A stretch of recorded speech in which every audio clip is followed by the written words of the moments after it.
Hello students, welcome back to my channel. आज के इस वीडियो में हम लोग class 9 unit 2 reading A the race पढ़ने वाले हैं, जो कि हमारा थीम क्या है इसका, स्पोर्ट्स। ठीक है, ये यूनिट का थीम है स्पोर्ट्स। ये तीनों लेसन जो आप लोगों को पढ़ना है वो स्पोर्ट्स पे आधारित है। ठीक है, तो आइए आज हम लोग ये रीडिंग ए द रेस पढ़ने वाले हैं, जो कि क्लास 9 का है। ओके, तो ध्यान से देखेंगे। मोबाइल स्क्रीन पर आप देख सकते हैं या अपना बुक ओपन करके देख सकते हैं। हम लोग लाइन को रीड करेंगे पहले, उसके बाद में डिफ़िकल्ट वर्ड्स देखेंगे और एक्सप्लेनेशन करेंगे। ओके, तो सबसे पहले मैं रीड कर रही हूँ, आप लोगों को ध्यान से सुनना है। Tarun was a mediocre student. His grades could barely satisfy his parents, and he was not a good singer, dancer, painter, or even an actor. He always thought of himself as the black sheep of the family. His elder brother, who was pursuing a degree in engineering from a reputed college, always made the family proud. But Tarun was never good at anything like that. देखो, सबसे पहले इस lesson में तरुण के बारे में हम लोग को बताया गया है ना। तरुण एक कैसा लड़का था? तरुण वाज ए मीडियोकर स्टूडेंट। यहाँ पर एक वर्ड आता है आपका मीडियोकर, है ना। मीडियोकर मतलब क्या होता है? ऑर्डिनरी, कॉमन, साधारण, जिसको आप लोग बोल सकते हो। तरुण कैसा स्टूडेंट था? एक मीडियोकर स्टूडेंट था, एक सामान्य छात्र था। ठीक है। His grades could बेयरली satisfy his parents. Grades मतलब क्या है? जो आप लोग एग्ज़ाम देते हो तो आपका मार्कशीट मिलता है, तो उसमें आपका ग्रेड मेंशन रहता है ना। किसी को ए ग्रेड, किसी को बी ग्रेड, ऐसे मेंशन रहता है। तो उसका ग्रेड क्या होता था? His grades could बेयरली satisfy his parents. बेयरली मतलब क्या होता है? मुश्किल से, है ना। बेयरली सेटिस्फाई मतलब संतुष्टि प्रदान करना। ठीक है, तो उसके ग्रेड्स जो है मुश्किल से उसके पेरेंट्स को संतुष्ट करता था। मतलब वो अपने पेरेंट्स को अपने ग्रेड्स से खुश नहीं कर पाता था। इसका मतलब क्या है? वो अच्छा ग्रेड नहीं लाता होगा, तभी तो उसके पेरेंट्स सेटिस्फाई नहीं होते थे, है ना। As he was not a good singer, dancer, painter और इवन एन एक्टर। और वो क्या था? वो ना तो अच्छा सिंगर था, सिंगर मतलब गायक, एक्टर मतलब कलाकार, है ना, पेंटर मतलब चित्रकार। ठीक है, वो कुछ भी नहीं था, मतलब उसके अंदर किसी की भी क्वालिटी नहीं थी।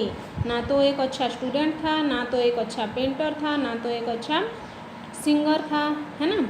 ही always thought of himself as the black sheep of the family. और वो हमेशा क्या सोचता था अपने आप को? Black sheep of the family. Family का एक ब्लैक सीप की तरह वो अपने आप को समझता था। ब्लैक शिप मतलब यहाँ क्या होता है? जो निकम्मा बोलते हैं, यूजलेस, है ना, जिसका कोई इम्पोर्टेंस नहीं रहता है, उसको हम लोग ब्लैक शिप बोलते हैं। ठीक है, तो वो अपने आप को यूजलेस समझता था, है ना। His Elder brother, Elder brother मतलब बड़ा भाई। ठीक है, who was pursuing a degree in engineering from A reputed college. और उसके भाई क्या करता था? इंजीनियरिंग करता था। कहाँ से?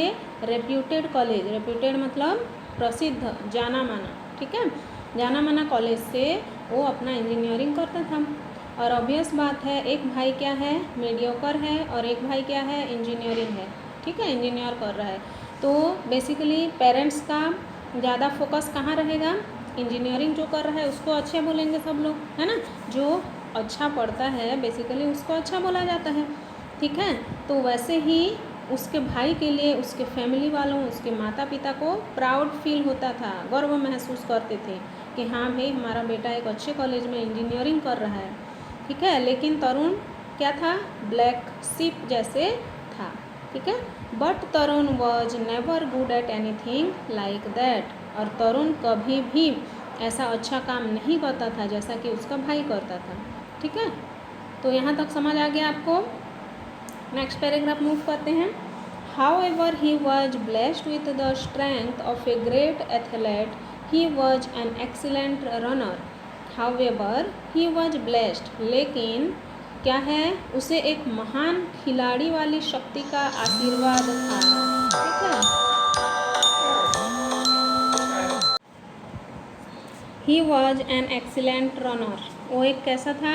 रनर मतलब धावक है ना, बहुत अच्छा दौड़ता था, वह एक श्रेष्ठ धावक था।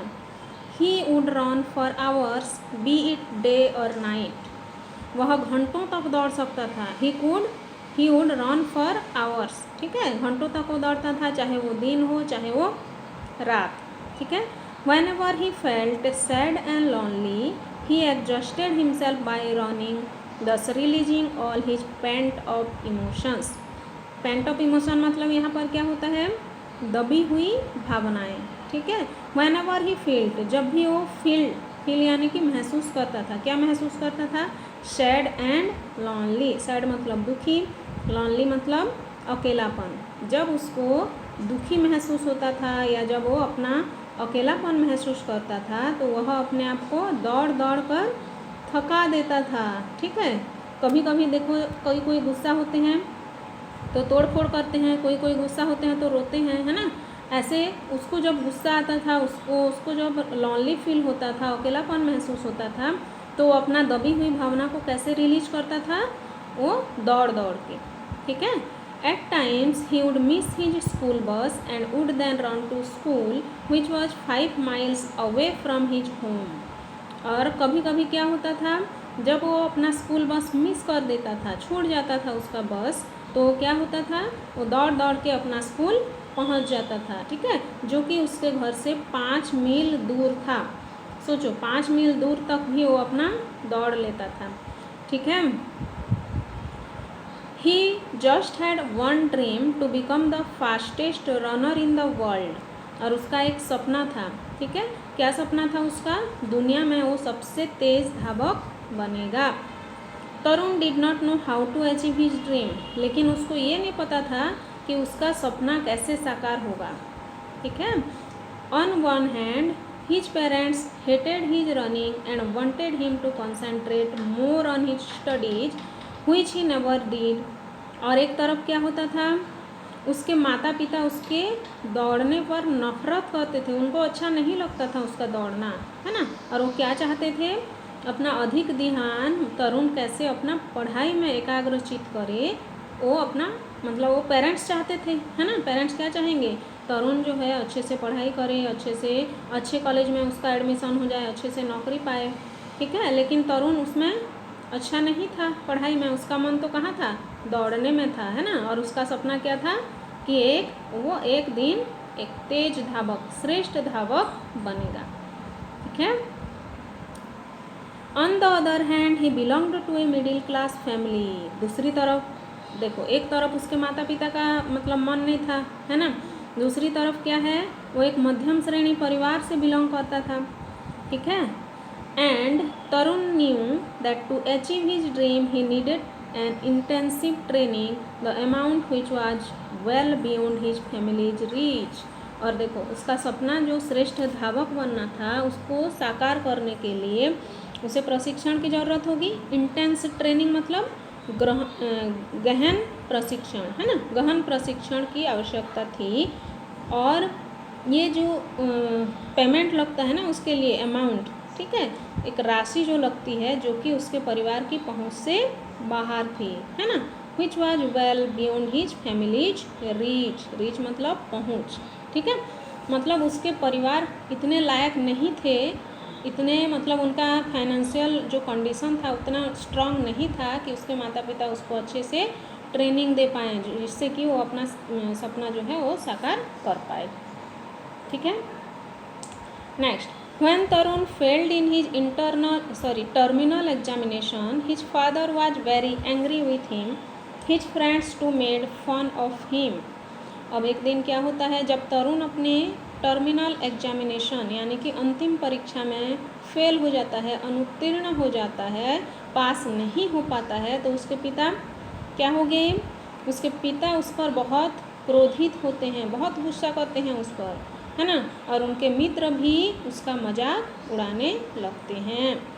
It was a day he wanted to erase from his life and so he took to running. एक दिन क्या हुआ, जिस दिन उसको अपने जीवन से भुला देना चाहता था, ये जो मेमोरी है ना, मतलब फेल होना, ठीक है, किस 2 सब्जेक्ट में वो फेल हो गया था, मतलब अनुत्तीर्ण नहीं हुआ था, तो उसको उससे उभरने के लिए, वही मेमोरी को भुला देने के लिए वो अपना दौड़ना शुरू कर देता है। ठीक है। The sun beat down he ran all around the park. The sun beat down to check his rag, but nothing could stop Tarun. After about an hour, he was fully exhausted, and his fury having subsided, he threw himself on a bench and started to pant. और वो किसके चारों तरफ दौड़ने लगता है? एक park के चारों तरफ दौड़ने लगता है।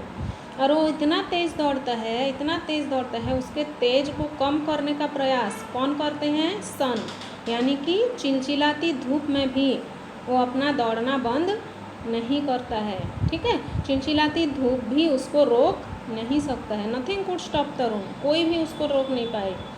ठीक है। आफ्टर अबाउट एन आवर, मतलब करीब 1 घंटे के बाद वह पूरी तरह से थक चुका रहता है और उसका क्रोध भी कम हो गया रहता है ना। थक मतलब दौड़ दौड़ के इतना थक जाता है कि वो अपने आप को एक बेंच पर फेंक देता है, मतलब बैठ जाता है एक बेंच में और हाँफने लगता है ना। Started to pant, हाँफना।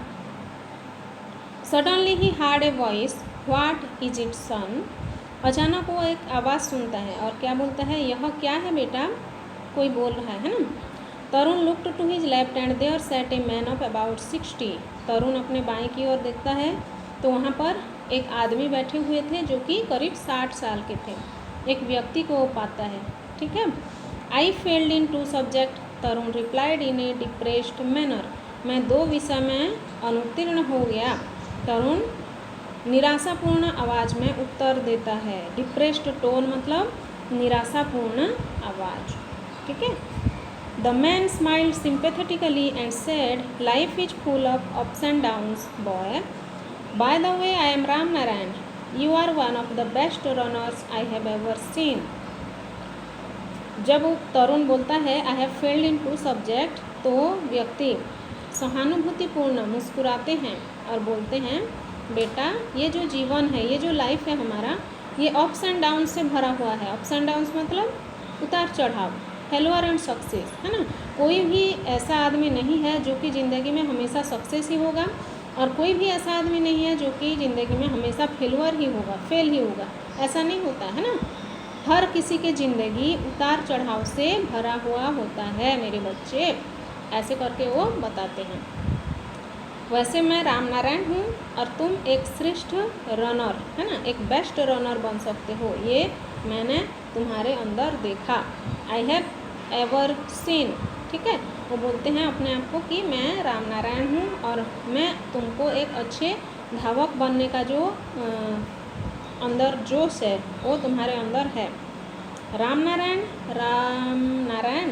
Are you the same Ram Narayan who won an Olympic medal in the 400 meter race in the 1960s? Tarun could not hide his excellent. Ram Narayan, क्या तुम वही राम नारायण हो जिसने कि 1960 में 400 मीटर दौड़ में ओलंपिक पदक जीता था? ठीक है। वैसे तरुण पूछता है, Tarun could not hide his excitement, मतलब वो अपना एक्साइटमेंट को छिपा नहीं सकता है, मतलब वो पूरा एक्साइटेड हो जाते हैं ना। जैसे हम लोग किसी को देख लेते हैं, हम लोग जिसको बहुत अच्छा लगता है ना, जिसको आपको अगर कोई प्यारी चीज़ मिल जाता है तो आप देखने के लिए एक्साइटेड होते हो, वैसे तरुण भी राम नारायण को देख के बहुत एक्साइटेड हो जाता है, वो अपना एक्साइटमेंट छिपा नहीं सकता है। ठीक है। तब वो बोलते हैं, yes pat came the reply, Tarun was dazed. अब राम नारायण उसके पीठ को थपथपाते हुए उत्तर देते हैं, हाँ बेटा मैं ही राम नारायण हूँ। तब तरुण चकित हो जाता है, आश्चर्य हो जाता है। डेजर्ड मतलब आश्चर्य से देखना। ठीक है। तो आज के लिए स्टूडेंट्स इतना ही पढ़ेंगे। नेक्स्ट क्लास में हम लोग पेज नंबर 44 का पढ़ेंगे। ठीक है। और यहाँ तक के अगर आप लोगों को कोई भी डाउट है तो आप लोग कमेंट में मेरे को कमेंट कर सकते हो। ठीक है। मैं तो डिफ़िकल्ट वर्ड्स भी इसमें बताने की कोशिश की हूँ और एक्सप्लेनेशन कर दी हूँ। ठीक है। तो मिलते हैं नेक्स्ट वीडियो में, तब तक के लिए लाइक शेयर एंड सब्सक्राइब करना मत भूलना। और जो भी डाउट है कमेंट सेक्शन में कमेंट करना मत भूलना। मिलते हैं नेक्स्ट वीडियो में स्टूडेंट्स, तब तक के लिए टेक केयर, बाय।